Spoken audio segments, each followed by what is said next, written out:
Françoise Normandin, la mission du couple dans la société. Merci, bonjour à tous. Je vais commencer par un petit mot plus personnel, mais parce que je suis une épouse. Et donc je vais commencer par un petit mot à mon époux. Je sais qu'il n'est pas content que je fasse cela. D'abord, merci à lui parce qu'il me supporte à tous les sens du mot depuis plus de 29 ans. Quand nous avons été sollicités pour cette intervention, il a pensé qu'il était préférable que ce soit moi qui vienne à la tribune. Et du coup, il a fait un certain choix d'enfouissement, en particulier hier, où il a travaillé hier matin pour nourrir notre famille, où il est resté à la maison hier après-midi pour se rendre présent à notre ado, le dernier de nos enfants qui est encore à la maison et qui aurait été seul si Dominique avait été avec nous la journée d'hier. Et l'homme n'est pas fait pour la solitude. Donc peut-être que c'est un signe de notre essai de trouver comment vivre dans cette post-modernité où nous sommes, qu'il ait fait le père au foyer. Voilà. Donc je parle ce matin sous son regard, et je vais dire « je » parce que ça facilite, je ne suis pas le roi pour dire « nous », mais sachez entendre un « nous » derrière le « je » que je vais pouvoir utiliser. Un deuxième merci en introduction à Yvan et à Dominique Herlock qui sont venus nous chercher et nous susciter pour contribuer à la construction de la réflexion que nous partageons ces 2 jours. Un merci pour cette convocation que nous avons prise comme un défi, parce que cela nécessitait de faire arrêt dans la course de nos vies pour essayer de relire ce que nous vivons, de penser, de formuler et de vous faire partager nos convictions.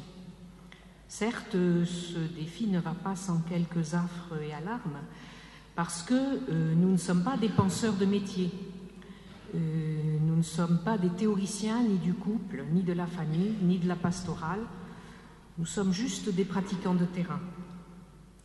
Donc, je vais me situer très différemment de mon prédécesseur, vous vous en doutez, et je ne ferai certainement pas un cours sur la mission du couple dans la société, surtout si c'est mission impossible, comme vous aviez l'air de dire, parce que le papier va s'autodétruire, enfin, etc.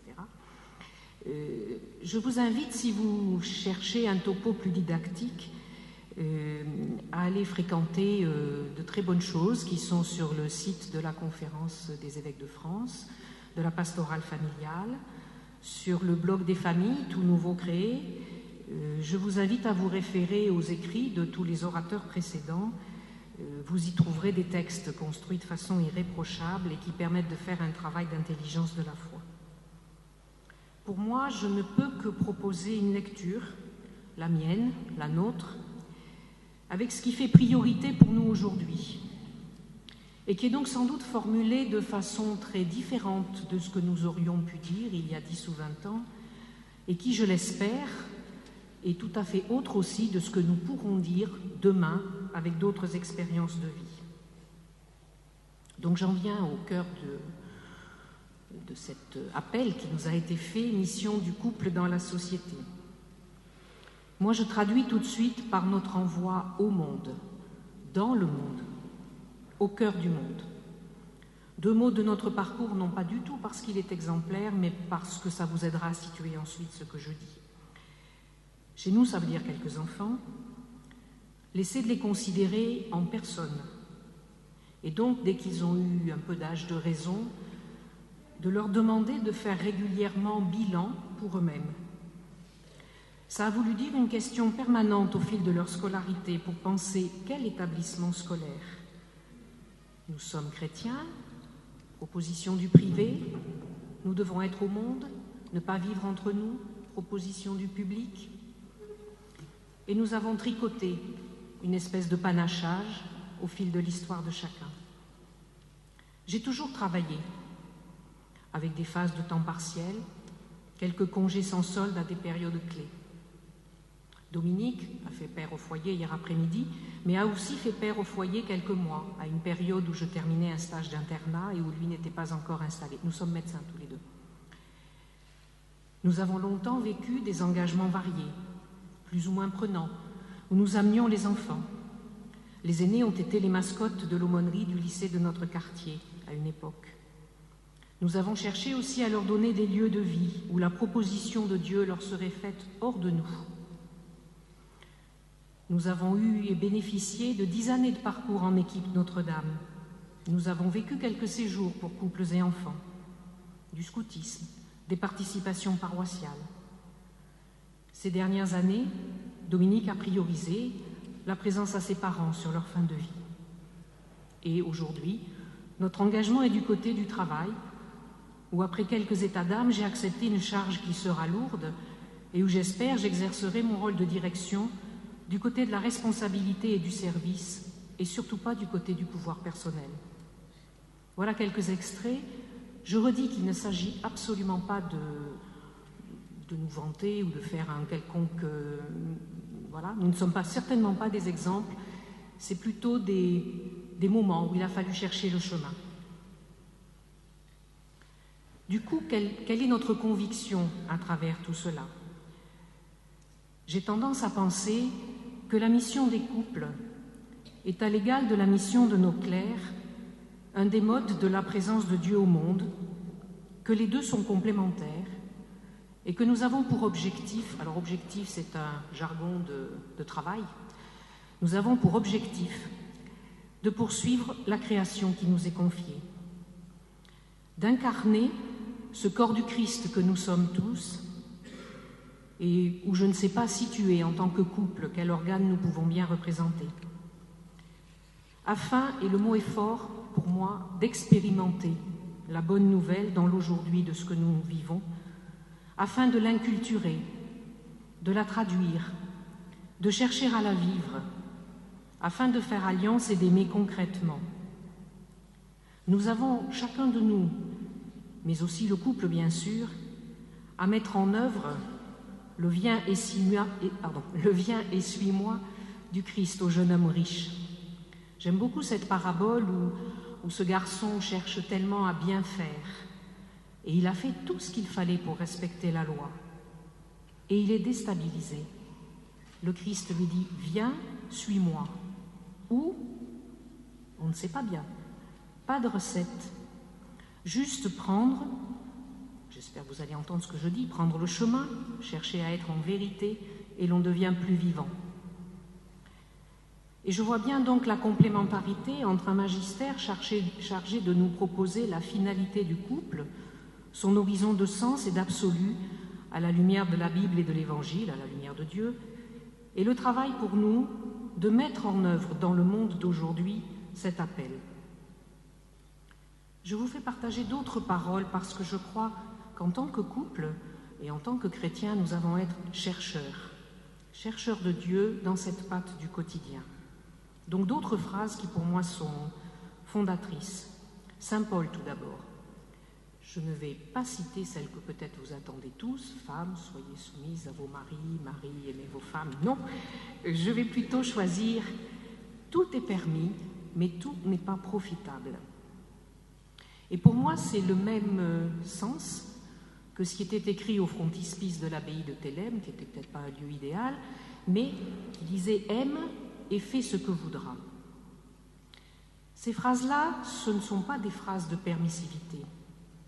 Ce sont des phrases pour moi qui nous appellent du côté de la responsabilité de nos actes, de l'invention permanente de notre vie pour chercher à l'ajuster du côté du sens, du plus, du mieux dans nos relations, du devenir enfin ce que nous sommes, comme disait tout à l'heure Monseigneur Ricard.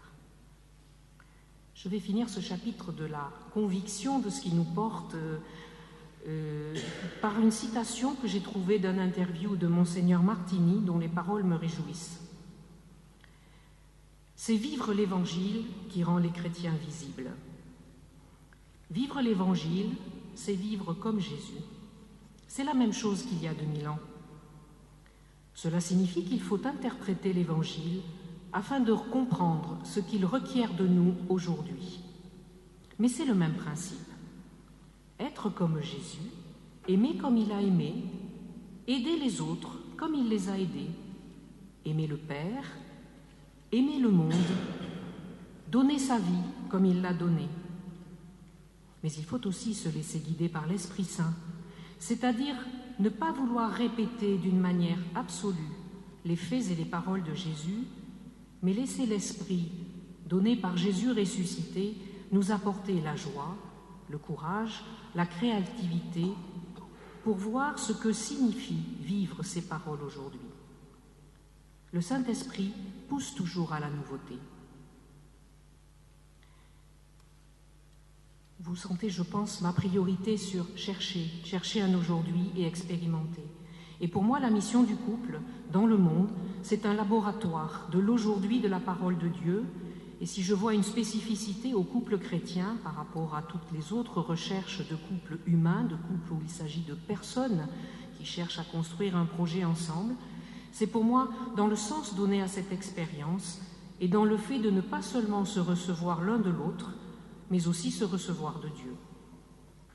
Alors après, quelle feuille de route sur ces missions au sein du monde? Eh bien, Monseigneur Ricard a déjà tracé beaucoup de choses. Certes, un couple relationnel, allié, marié de façon définitive, fidèle, fécond, de par les enfants qu'il accueille et éduque, pour à leur tour les mettre au monde. Hier, Monseigneur Lafitte nous a dit éduquer, c'est conduire. En tant que femme et mère, je suis très sensible au ex-ducere. C'est conduire hors d'eux. C'est aussi permettre la séparation. Un couple fécond par son insertion et sa capacité à travailler pour produire, sans jamais réduire l'homme ou la femme à un moyen de production. Un couple fécond par son cercle relationnel et sa disponibilité pour se rendre présent aux autres, dans leurs moments de joie comme de peine. Et j'interroge notre capacité à la mixité avec les non-chrétiens.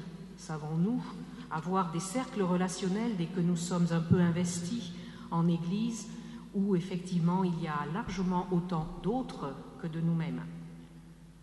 Un couple fécond par l'espérance qu'il manifeste. Premier lieu d'une humanisation toujours à travailler, première cellule d'Église pour offrir les conditions de la rencontre de Dieu, un couple qui œuvre au respect de la personne, car si je crois que nous avons un maître mot qui est celui, enfin en tout cas qui moi m'anime, c'est que ce que je comprends de nous comme créés par Dieu, c'est qu'il faut devenir sans arrêt une personne, sans arrêt travailler à cette humanisation. Voilà, nous sommes nombreux, la diversité des dons est grande, et donc il n'y a plus qu'à, j'ai envie de dire. Pas de recette. Juste un souci, car je remercie beaucoup Monseigneur Ricard de tout ce qu'il nous a proposé, mais je crois qu'il y a, lorsqu'on est au monde, dans le monde, une difficulté de la durée. Désormais, un couple chrétien qui s'engage, il a environ 60-70 ans de félicité conjugale et de fécondité variée à vivre. J'y crois très fort et pour l'instant je suis une petite moitié du parcours. Est-ce que nous imaginons à quel point ce projet dans sa globalité peut paraître inaccessible? Quelle perplexité devant cette montagne à gravir?